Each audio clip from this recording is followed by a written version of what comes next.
22 pasahero naman, sugatan din po. Nakaraang sumalpok ang sinasakyan nilang modern jeepney sa poste ng kuryente sa bahagi po ng Pitwason at 15th Avenue, Quezon City. Kabilang po sa nagtamo ng minor injury ay 6 na menor de edad. Kabilang po ang isang 4 na taong gulang na bata. Ibabalita, Jimboy Tihano. Jimboy! Binabaybay ng modern jeepney na ito ang kahabaan ng Pitwason Avenue, Barangay San Roque sa Quezon City. Pasado 2:00 ng hapon nitong linggo. Maya-maya, kapansin-pansin na bigla na lang kumabig sa kanan ng sasakyan hanggang sa tuluyang sumalpok sa isang poste ng kuryente sa kanto ng 15th Avenue sa nasabing lugar. Sa lakas ng impact, nawasak ang traffic signs, nabaklas naman ang traffic light sa lugar. Nagkalat sa daan ang ilang debris mula sa sumalpok na modern jeepney. Halos maluray ang unahang bahagi ng pampasaherong sasakyan, parang lata kong maipit, at halos madurog ang windshield sa tindi ng impact. Ayon sa pulisya, galing sa Montalban, Rizal at biyaheng Cubao ang pampasaherong modern jeepney, pero hindi na umabot sa huling ruta matapos maganap ang insidente. Talaga nag-swerve from the left, nag-swerve yung sasakyan papunta sa kanan. Natumbok niya mismo yung poste ng Meralco at saka yung traffic light. 22 pasahero ang sugatan.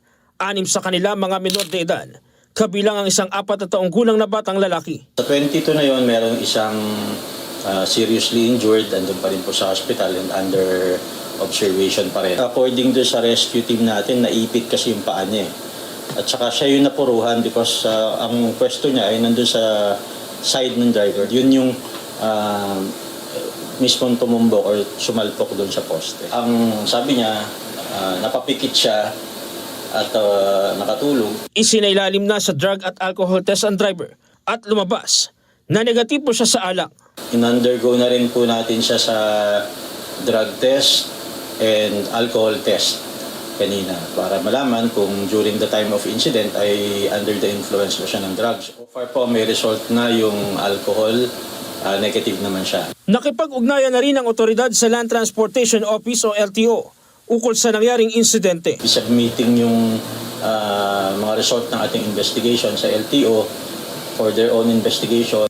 Sa ngayon, nakadetene ang driver sa QCPD Traffic Sector 3 habang inaayos ang pananagutan at tulong sa mga biktima. Hindi ko rin po akalain na mapipikit po ako ng ganong katagal. Pag humingi po ako ng pasensya sa inyo, hindi rin po gusto nyo nangyari. Paalala ng pulisya, sa bawat hawak ng manibela, buhay ang katapat. Dahil sa kalsada, isang pagkakamali lang, maraming buhay ang maaaring masira. Yung mga driver po, lalo na yung public utility vehicle drivers, napaka-critical po ng role natin kasi tinatransport natin ng public. Maraming pwedeng mangyari.